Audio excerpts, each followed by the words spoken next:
ယုံချင်းယုံမယုံချင်းနေဆိုတာကိုအင်္ဂလိပ်လိုဘယ်လိုပြောမလဲယုံချင်းယုံမယုံချင်းနေဆိုတာကိုအင်္ဂလိပ်လို believe it or not believe it or not ယုံချင်းယုံမယုံချင်းနေဆိုတော့ဒီဥစ္စာကိုကျွန်တော်တို့စကားပြောတဲ့အခါမှာဘယ်လိုမျိုးသုံးလို့ရလဲဆိုရင်ဥမာမင်းယုံချင်းယုံမယုံချင်းနေငါ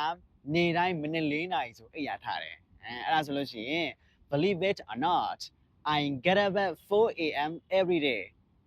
believe it or not I get up at 4 a.m. every day ငါနေတိုင်းမိနစ်4နာရီဆိုရင်အိပ်ရထားတယ်ဟုတ်ပြီနောက်တစ်မျိုးကျွန်တော်တို့ဘယ်လိုပြောလို့ရလဲဆိုရင်ယုံချင်းယုံမယုံချင်းနေငါနေတိုင်းငါအိမ်တန်းရှင်းရလုပ်တယ်အဲ့လိုဆိုလို့ရှိရင် believe it or not I clean my house every day believe it or not I clean my house every day ယုံချင်းယုံမယုံချင်းနေငါနေတိုင်းငါအိမ်ကိုတန်းရှင်းလုပ်တယ်ဟုတ်ပြီဆိုတော့ကျွန်တော်တို့နောက်တစ်မျိုးဘယ်လိုပြောလို့ရလဲဆိုရင်ဥပမာမင်းယုံချင်းယုံမယုံချင်းနေဒါအမှန်ပဲဆိုလို့ရှိရင် believe it or not this is true believe it or not this is true ယုံချင်းနေတာမှန်ပဲဟုတ်ပြီဆိုတော့ကျွန်တော်နောက်တစ်ခုဘယ်လိုပြောလို့ရလဲဆိုရင်ဥပမာမင်းယုံချင်းနေငါဘာသာစကား5မျိုးပြောတတ်တယ်အဲ့လိုဆိုရင် believe it or not I can speak 5 languages